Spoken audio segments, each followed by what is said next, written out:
여러분 안녕하십니까? 부동산 학교는 한동균입니다. 자, 오늘은 여러분 교재 84쪽이 되어 있죠. 부동산 금융이론인데, 자, 이 금융이라는 것은 자금을 자금을 조달하는 과정을 이 금융이라고 합니다. 자, 그럼 이 부동산 금융이라는 것은 이 금융에 부동산을 더했죠. 따라서 이 부동산을 운용 대상, 부동산 금융이라는 것은 이 부동산을 운용 대상으로 해서 이 자금을 조달하는 일련의 과정을 부동산 금융인데, 부동산 금융은 토지 소유자에게 자금을 융통해주는 우리가 토지 금융과 이 주택 금융으로 크게 나눠 볼 수 있는데, 이 부동산 금융의 거의 대부분은 주택 금융으로 이루어지고 있죠. 자, 이때 이 주택 금융은 주택을 담보로 우리가 주택 수요자에게 주택 구입 자금을 융통해주는 주택 소비 금융이 있습니다. 이 주택 소비 금융은 이 수요자에게 자금을 융통해주죠. 그렇기 때문에 수요자 금융이라고 하죠. 자, 수요자 금융인데 하여튼 뭐를 담보로 한다? 이 주택을 담보로 한다는 거, 항상 신용이 아니죠. 신용을 우리 담보로 하는 것이 아니라 무엇을 담보로 한다? 주택을 담보로 한다. 주택을 담보가 있는 거죠. 주택을 담보로 하는 거죠. 자, 그리고 주택 개발 금융이라는 게 있습니다. 주택 개발 금융. 자, 개발 금융인데, 이 개발 금융은 주택 공급자죠. 주택 공급자에게 주택 건설 자금을 융통해 주는 것을 이 주택 개발 금융입니다. 그래서 우리가 금융이 부동산 금융의 거의 대부분을 차지하고 있고, 이 주택 금융에 있어서의 이 기능을 보면은 주택 수요자에게 자금을 융통해 줌으로써 주택을 구입을 할 수 있는 구매력을 높여주죠. 그래서 주택에 대한 수요가 증감으로써 주택 거래를 활성화시켜주는 기능을 가지고 있고, 또 주택 공급자에게 자금을 융통해 줌으로써 주택에 대한 생산 공급을 확대해주는 기능을 가지고 있습니다. 자, 그럼 이런 주택 수요와 공급의 조절을 통해서 주택 시장의 경기를 조절해주는 기능도 있고, 자, 청약 저축, 청약 부금, 청약 예금 있겠죠. 여기다가 우리 만능 통장인 주택 청약 종합 저축이라는 게 있는데, 이러한 예금에 가입을 함으로써 주택 자금을 또 조성하는 기능도 가지고 있고, 또 무주택 저소득층에게 주택 자금을 융통해 줌으로써 주거 안정 기능도 가지고 있고, 또 전세 살고 있는 분들에게 자금을 융통해 줌으로써 주택을 매입을 하게끔 자가주택 소유의 기회를 확대해 주는 기능도 가지고 있는 것이 주택 금융의 기능이다, 이렇게 보시면 되겠죠. 자, 그러면은 이 주택 금융과 관련해서 여러분이 대출을 받게 되면은 여러분 고정금리로 받는 것이 유리한가, 아니면은 변동금리로 받는 것이 유리한가, 우리가 고민을 좀 해볼 텐데, 자, 그러면은 이 고정금리 대출이죠. 이 대출 실행 시점에 주택 수요자와 금융기관 사이 약정된 금리가 대출 중간에 금리가 변하지 않고 만기까지 금리가 고정되어 있다는 거죠. 그래서 이 우리가 금리 대출이죠. 자, 이 고정금리 대출은 한국주택금융공사 HF라고 해요. 이 한국주택금융공사의 이 보금자리론이 대표적인 고정금리 대출인데, 우리나라 이 주택담보대출에 있어서 약 9% 범위 내에 존재를 합니다. 자, 그래서 이 시장 이자율, 자, 이 고정금리 대출에서 시장 이자율이 지속적으로 상승해서 이 고정금리 대출 이자율보다 높다. 고정금리 대출 이자율보다 이렇게 높으면은 이 차입자인 주택 수요자, 자, 차입자인 주택 수요자는 낮은 금리로 돈을 갚기 때문에 이익을 얻겠죠. 이익을 얻겠는데, 이 대출자인 금융기관, 자, 대출자는 금융기관, 뭐 은행이나 뭐 보험회사 같은 금융기관을 의미하는 게 대출자입니다. 대출자는 손해를 보죠. 시장 금리가 상승함으로써 외부로부터 자금을 조달하는 비용이 증가합니다. 그래서 이때 금리, 우리가 시장 금리 상승에 따르는 금리 변동 위험은 대출자가 안게 되죠. 자, 그러면은 이번은 이런 경우가 있겠죠. 시장 이자율이 지속적으로 하락을 해서 대출 이자율보다 낮은 경우, 이때는 대출자는 높은 대출 금리로 이자를 받으니까 이익이지만은 차입자는 높은 대출 금리로 돈을 갚으니까 손해죠. 이때 시장 금리 하락에 따르는 금리 변동에 따른 위험은 차입자가 우리가 부담을 하게 되죠. 자, 시험 문제는 여기서 우리가 2번 정도 우리가 정답을 물었습니다. 2번 정답 물었는데 요 내용이 상당히 중요하거든요. 자, 이때는 우리는 차입자는 손해를 보기 때문에 다른 금융기관에서 쌍금융으로 융자를 받죠. 이걸 재금융이라고 해요. 다시 제자죠. 리파이낸싱, 파이낸싱은 금융입니다. 그래서 리파이낸싱, 재금융. 이걸 여러분 요즘 금융기관에 보면요, 대출이라는 용어를 많이 사용하죠. 대환대출 또는 대환이라는 얘기인데, 대환대출을 통해서 우리는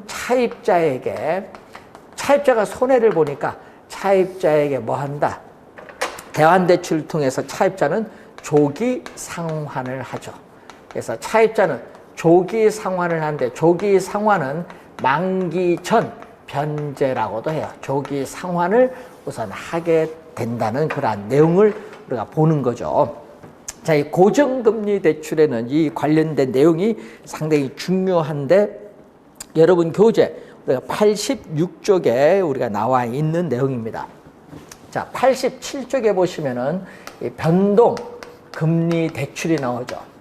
자, 이 변동금리 대출은 대출 시점에 약정한 금리가 대출 중간에 시장 상황의 변화에 따라 금리를 변동시킬 수 있는 것을 변동금리 대출인데, 우리나라 주택담보대출의 약 91% 정도 차지하는 상당히 우리가 많은 대출입니다. 거의 대부분의 대출을 담당하고 있죠.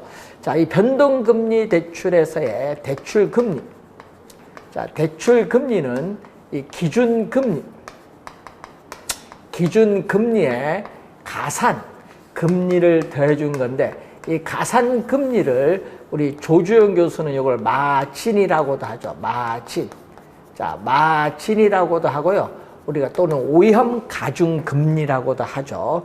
그래서 뭐에 영향을 받죠? 차입자의 은행에 대한 연체 실적, 거래 실적이죠. 차입자의 신용도인데, 차입자의 신용도가 높으면은 가산금리가 낮고, 신용도가 낮으면 가산금리가 높습니다.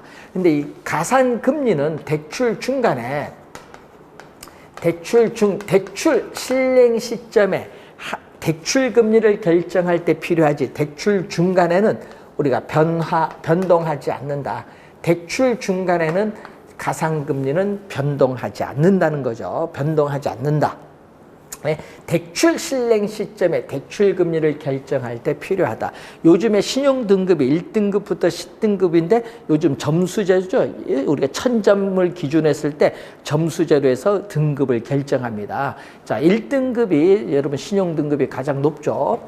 자, 기준금리는 우리가 조정 교수는 대출금리의 이 지표, 대출금리의 지표가 되는 우리가 기준금리로서 2012년 상반기에는 우리가 요 하나밖에 없었죠. 양도성 예금 증서 금리인데 이자율 조정 주기는 3개월 91일이죠. 자, 그런데 문제는 2012년도 말에 도입된 게 있습니다. 이 CD 금리가 은행이 외부로부터 자금을 조달하는 비용을 제대로 반영을 하지 못한다는 지적하에 우리가 도입이 된 게 바로 뭐죠? 우리는 코픽스라는 게 도입됐죠. 코픽스는 은행이 외부로부터 자금 조달하는 비용을 가중치로 평균해서 나타난 자금 조달 비용 지수가 바로 이 코픽스입니다. 이 코픽스인데 이자율 조정 주기는 우리가 6개월, 또는 1년인데 요즘은 은행에 가면 6개월이 고시가 많이 되어 있죠. 이 코픽스인데 이 CD 금리가 최근에 이 코픽스가 상승하기 때문에 기준금리가 오르죠. 최근에 예를 들어서 우리은행이 0.17% 코픽스 금리가 올랐다고 했죠. 그러면 대출 금리가 오르는 겁니다. 그런데 문제는 이 코픽스가 하락을 하고 대출 금리가 하락하면 기준금리가 하락해서 대출 금리도 하락한다는 내용이죠. 그래서 대출 중간에 변하는 것은 이 기준금리가 변화한다는 것을 우선 기억을 해두시면 되겠죠. 자, 이 관련된 내용이 자, 여러분 교재에 있어서의 우리가 나와 있는 그러한 내용이 되겠습니다. 자, 86페이지에 설명이 되어 있고, 자, 87페이지에 이 저당 상환 방법에 있어서 우리는 저당 상환 방법에 있어서 우리가 대출을 받으면 원금이자 어떻게 갚아 나가느냐 그 방식을 묻는 건데, 자, 그 중에서 첫 번째가 원금 균등, 원금을 우리가 균등하게 우리가 우리가 상환하는 방식을 의미하겠죠. 약어로 CAM이라고 해요. 자, 여러분이 이 대출 우리가 상환하는 방식에 관련한 내용이죠. 이 저당 상환 방법, 이 대출에 대해서 이 상환하는 방식, 저당 상환 방법인데, 자, 여기에서는 우리가 매년 우리가 출제가 되는 상당히 중요한 부분입니다. 자, 여러분이 계산 문제가 최근에 계속 출제도 하고 이론도 출제를 하죠. 자, 원금 우리가 균등 분할 상환 방식인데, 자, 예를 드는 게 좀 여러분 빠르겠죠. 자, 대출금. 자, 대출금은 우리가 1억 원을 받았습니다. 자, 대출 기간은 만기죠. 대출 기간은 만기로서 10년의 만기를 가지고 있고, 우리가 대출 금리는 연 우리가 5%다. 5%이면서 고정 금리다. 다른 조건은 변화가 없다. 자, 이런 우리가 예를 하나 들어놨어요. 자, 이 예에서 우리가 한번 계산을 해보면은, 자, 매년 갚아나가는 원금 상환액은 얼마냐. 자, 여러분 백화점에서 10개월 할부로 가방을 사면요, 매월 갚아나가는 원금 이자 계산하는 방식이 바로 원금 균등 상환 방식에 대한 내용입니다. 그래서 매년 원금 상환액. 자, 매년 원금 상환액은 대출금. 자, 대출금은 얼마죠, 지금? 1억 원이죠. 대출금 1억 원을 대출기간 만기입니다. 대출기간 만기로 몇 년? 10년이죠. 나눠주면 되겠죠. 그러면 1회차에는 얼마? 자, 1회차에는 1억을 10년은 나눠주니까 얼마? 1,000만 원이죠. 자, 1,000만 원이 됩니다. 자, 2회차에도 얼마? 2회차에도 1,000만 원이 또 되겠죠. 자, 이렇게 계속 가면 마지막 10회차에도 얼마? 1,000만 원이 이렇게 됩니다. 이렇게 원금 균등 분할 상환은 이렇게 매 기간 갚아나가는 원금 상환액이 우리가 일정한 상환 방식이 원금 균등 상환 방식입니다. 자, 이자는 어떻게 구하느냐? 이자는 매 기간마다의 융자 잔고죠. 자, 매 기간마다의 융자 잔고. 자, 융자 잔고를 뭐라고 하죠? 미상환된 원금. 대출금 중에서 미상환된 원금을 융자 잔고인데, 자, 이자율은 항상 뭐에 대해서? 융자 잔고에 대해서 적용한다. 자, 이자율은 항상 융자 잔고에 대해서 적용한다는 거죠. 자, 이때 융자 잔고인데 처음에 돈을 안 갚았어요. 1회차에 돈을 안 갚았기 때문에 융자 잔고는 1억 원이죠. 자, 1억 원에 이자율 몇 프로? 우리가 연 5%죠. 5%를 곱해줬더니 1억 원에 5%니까 500만 원이죠. 그래서 1회차의 이자는 500만 원이에요. 자, 그러면은 요 얘기죠. 1회차에 원금 이자를 더해준 거잖아요. 이때 원금 플러스 이자. 자, 원금 플러스 이자를 뭐라고 하냐면 원리금 상환액이라고 합니다. 자, 원금 플러스 이자를 원리금 상환액인데 얼마다? 1,000만 원, 500만 원 더해줬더니 얼마다? 1,500만 원이 된다. 1,500만 원. 자, 첫 번째 1회차. 첫 번째 1회차에 있어서의 원리금 상환액은 1,500만 원이 된다는 내용입니다. 그럼 두 번째는 어떻게 구하냐? 두 번째는, 자, 여러분, 두 번째는 어떻게 돼요? 여러분, 26회, 28회 시험에 계산 문제 출제했었죠? 자, 두 번째는 어떻게 구한다? 이제 1,000만 원 갚았죠? 원금 1,000만 원 갚으니까 융자, 잔고, 미상환된 1,000만 원. 1억에서 1,000만 원 갚으니까 두 번째는 융자, 잔고가 얼마다? 9,000만 원이죠. 9,000만 원. 융자, 잔고 9,000만 원에 몇 프로를 곱한다? 연 이자율 5%를 곱했더니 이자는 얼마 나온다? 450만 원이 나오죠. 요거 곱했더니 이자는 450만 원이 나와요. 그럼 두 번째. 자, 이 두 번째에 있어서의 원금 플러스 이자는 우리가 얼마다? 우리가 450만 원이 나온다. 자, 이런 형태로 이제 계속 가겠죠. 자, 여기서 주의해야 될 것은 원금 상환 곡선은 얼마냐? 자, 원금은 얼마죠? 지금 계속 우리가 원금 상환 곡선은 일정하죠. 자, 대출기가 만기까지 일정해요. 얼마죠? 지금 계속 1,000만 원으로 일정하다. 그래서 원금 상환 곡선은 수평선이 돼요. 자, 원금 균등 상환 방식에서 원금 상환 곡선은 수평선. 매 기간 갚아나가는 원금 상환액이 일정하기 때문에 수평선이고, 이자는 어떻게 돼요? 자, 여러분, 원금이 1,000만 원씩 일정한 금액 1,000만 원씩 동일한 금액이 상환되니까 이자도 융자 잔고도 원금이 일정한 금액 1,000만 원씩 상환되니까 융자 잔고도 일정 금액씩 줄어들죠. 얼마?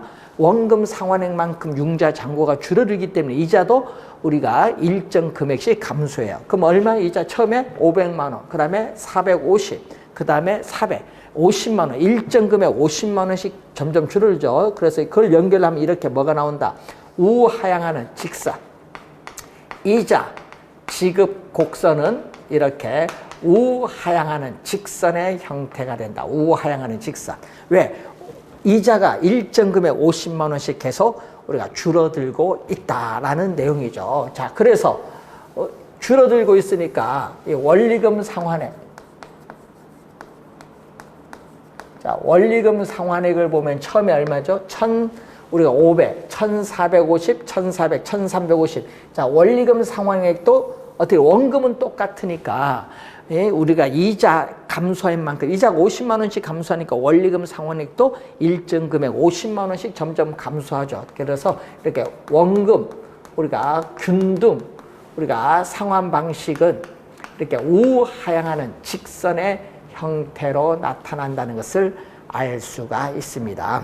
자, 원금 우리가 원리금 상환액이 점점 이렇게 줄어들기 때문에 어떤 형태 우리가 이 은퇴 예정제죠. 우리가 점점 소득이 감소하고 있는, 자, 점점 소득이 감소하고 있는 은퇴 예정자에게 우리가 적합한 상환 방식이 바로 이거죠. 자, 그래서 여러분이 항상 은퇴 예정자에게, 자, 미래에 어떻게 돼요?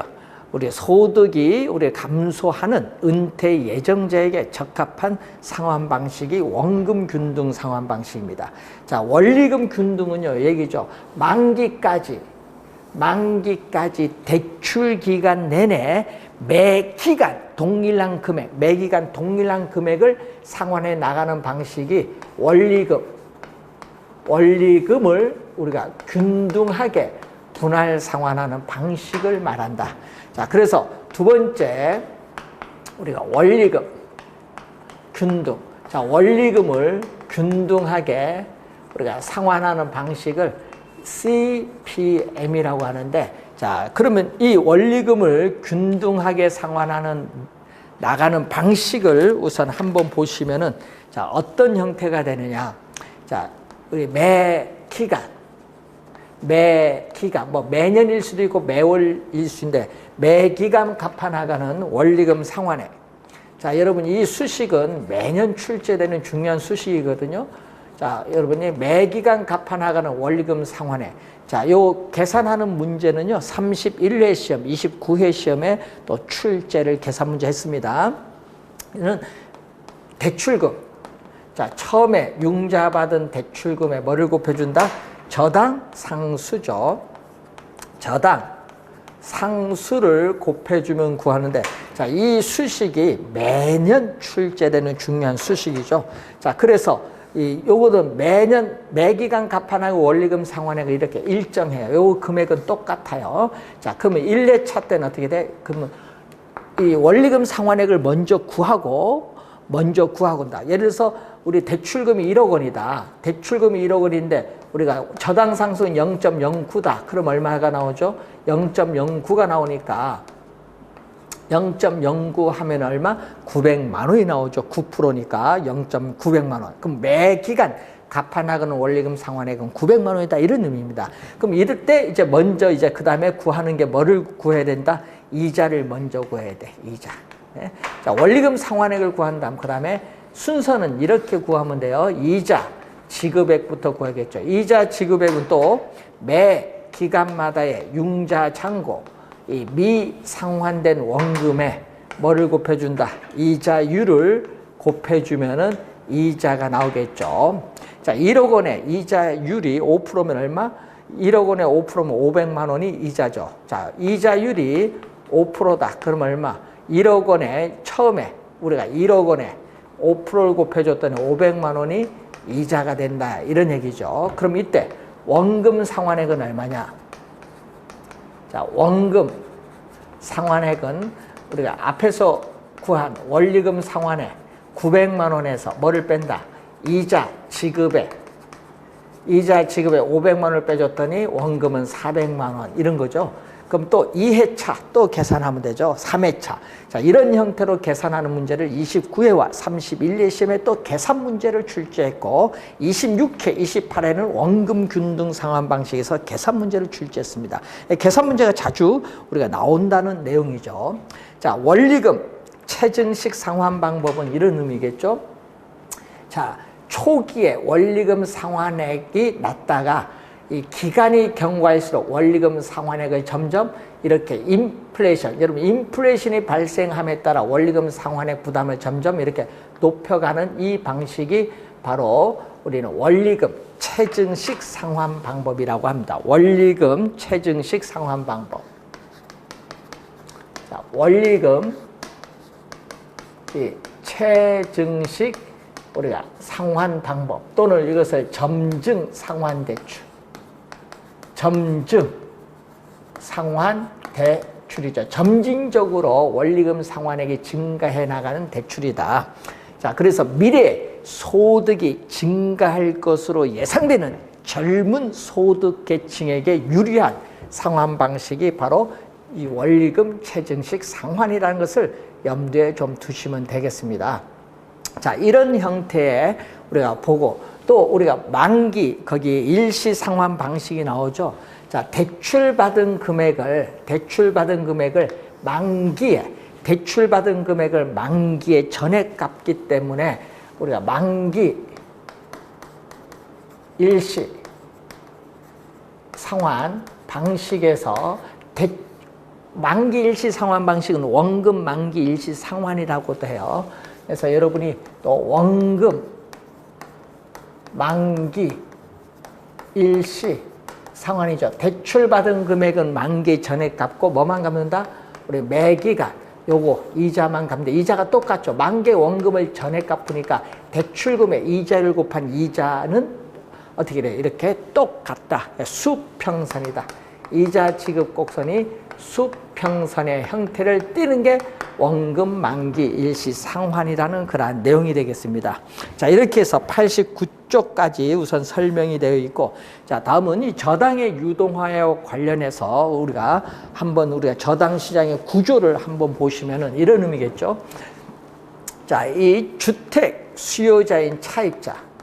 자, 주택 수요자인 우리가 차입자는 주택 저당 채권을 설정을 하겠죠. 자, 주택 저당 채권, 일명 저당권인데 이걸 설정을 해서 우리가 금융기관으로부터 우리 대출을 받습니다. 한국주택금융공사의 보증을 받은 이 보금자리론을 대출받습니다. 보금자리론은 늘 얘기했지만 우리 고정금리라는 걸 항상 염두에 두셔야겠죠. 이때 대출자인 우리가 금융기관 뭐죠? 은행이나 보험회사인데 이것을 1차 대출기관이라고 하죠. 이 1차 대출기관입니다. 이렇게 주택자금을 원하는 주택 수요자와 주택 자금을 제공하는 금융기관으로 이루어지는 이 시장을 1차 저당시장이라고 한다. 1차 저당시장. 우리나라는 1999년도까지는 1차 저당시장만 존재했었죠. 자, 이때 이 대출자인 금융기관은 한정된 재원을 가지고 있기 때문에 예를 들어서 한정된 대출 재원이 2조 원이다. 2조 원을 계속 대출해 주다 보면은 현금이 부족해요. 그럼 여러분이 ATM 기기를 통해서 돈을 찾는데 돈을 못 찾는다. 그럼 은행이 파산이에요. 은행 망한다는 얘기죠. 그렇기 때문에 이 한정된 재원을 가졌기 때문에 현금이라는 유동성 부족 문제가 발생해요. 이 대출이 계속 해주다 보면 유동성 부족으로 인해서 유동성 위험이 높아진다. 왜? 이 주택 저당 채권이라는 자산을 매각하지 못해서 우리가 발생하는 이 유동성 위험이 점점 높아지게 돼요. 이 유동성 위험이 점점 높아진다. 이게 상당히 주의해야겠죠. 요 높아지기 때문에 이 문제를 해결하기 위해서 도입된 제도가 바로 저당의 유동화 제도다. 그래서 우리나라 민법에서는 저당권의 유통을 우리는 인정하고 있지 않기 때문에 우리 자산 유동화에 관한 법률이죠. 우리 자산 1998년도 제정됐죠. 자산 유동화에 관한 법률. 1998년도에 제정된 요것에 의해서 주택 저당 채권을 하나의 상품으로 보는 거죠. 하나의 상품으로 보고 시장에 유통되게 하는 것을 저당 또는 저당권의 유동화라고 하죠. 이 주택 저당 채권 자체를 하나의 상품으로 시장에 유통되게 하는 것을 저당권의 유동화라고 한다. 자, 그래서 이 주택 저당 채권을 이제 자금을 조달하기 위해서 매각을 하는 거죠. 자, 누구에게 매각을 하느냐? 이거죠. 우리가 주택금융공사죠. 우리가 주택금융공사를 우리 약어로 HF라고 하는데, 자, 이것을 2차 대출기관이라고 해요. 2차 대출기관인 한국주택금융공사에 뭐를 주택 저당 채권 하나만 팔면 안 되죠. 뭐 3천억 이렇게 묶어야겠습니다. 주택 저당 채권, 이 집합물을 뭐라고 하냐? 풀이라고 하죠. 풀. 그래서 주택 저당 채권 집합물인데 이것을 우리는 가끔 우리 다 교재 읽다 보면 저당 풀이라고도 나오는데 이 저당 풀이 이 모기지죠. 우리 요걸 번역한 거죠. 모기지 풀이라고도 해요. 자, 이 모기지 풀, 저당 풀을 주택 저당 채권 집합물을 줄여서 저당 풀 또는 모기지 풀을 우리가 매각을 하게 되면은 뭐가 들어오죠? 매각을 하게 되면은 자금이 이렇게 들어오는 거죠. 자, 이 한국주택금융공사는 주택 저당 채권을 보유하다가 이 자금을 공급하는데 문제 자금이 부족하면 이걸 또 주택 저당 채권, 이 주택 저당 채권을 기초로 해서 발행하는 수익증권, 주택 저당 증권이죠. 자, 주택 저당 증권을 우리는 MBS라고 하는데 주택 저당 채권을 기초로 하여 발행하는 수익증권인데 이것을 우리가 발행을 해줘. 예? 발행을 해서 누구에게 매각을 하죠. 누구에게 매각을 하냐면 투자자에게 매각을 합니다. 그럼 또 투자자로부터 이렇게 자금이 들어오겠죠. 그래서 투자자로부터 자금을 조달을 해서 대출자인 금융기관에 자금을 제공해주는 이 시장을 2차 저당시장이다. 즉, 이 기존의 이 주택저당채권 설정에 이 기존의 주택저당채권을 서로 사고 파는 이 시장이 2차 저당시장입니다. 자, 이 금융기관은 2차 저당시장이 도입이 되면은 유동성 자금이 계속 유입이 되죠. 주택저당채권을 매각하면 자금이 유입되기 때문에 유동성 부족 문제를 해결하죠. 유동성이 증가함으로써 유동성 위험은 점점 감소한다. 유동성 위험은 감소하고 이 국제결제은행 기준, 자, 국제결제은행 기준 이 자기 자본 비율이 높아지기 때문에 외부로부터 자금을 조달할 때 이 비용이 낮아진다는 거죠. 자, 그런 얘기고 투자자는 이 한국주택금융공사는 국가가 보증하는데 국가가 보증한 증권을 매입을 함으로써 안정적인 투자 수익을 확보할 수 있는데 이것을 SPC죠. 주택저당채권, 특별한 목적을 가진 회사, 스페셜 퍼포스 컴퍼니인데 특별한 목적을 가진 회사인데 이 주택저당채권의 유동화를 목적으로 설립된 회사로서 본점 외에 지점을 설치할 수 있고 직원을 고용하거나 상근임원을 둘 수 있는 회사를 실체회사라고 하죠. 한국주택금융공사에 관한 법률에서 설립된 한국주택금융공사는 실체회사이면서 국가가 보증하고 있다. 자, 이렇게 확인을 해보시면 되는데 문제는 이 저당 시장의 이 구조에 관련된 내용이죠. 30회 시험은 MBS의 발행 효과로 인해서 나타나는 우리가 내용을 출제를 30회 시험에는 출제를 했습니다. 자, 관련해서 한번 확인을 좀 해두셔야 될 부분이죠. 자, 이 관련된 내용 여러분들이 어려운 내용은 아닌데 항상 기본적인 내용이죠. 그래서 이 단기로 자금을 조달해서 장기로 운용을 하다 보면요, 자금의 경직성이 생기기 때문에 단기 자금을 저당의 유동화를 통해서 장기 자금으로 대체하는 효과가 있어요. 단기 자금을 장기 자금으로 대체하는 효과가 있어서 주택 금융을 활성화시켜주는 기능을 가지고 있는 것이 바로 MBS, 저당의 유동화에 관련된 내용이 이제 여러분 교재에 나와 있는 부분이 되겠습니다.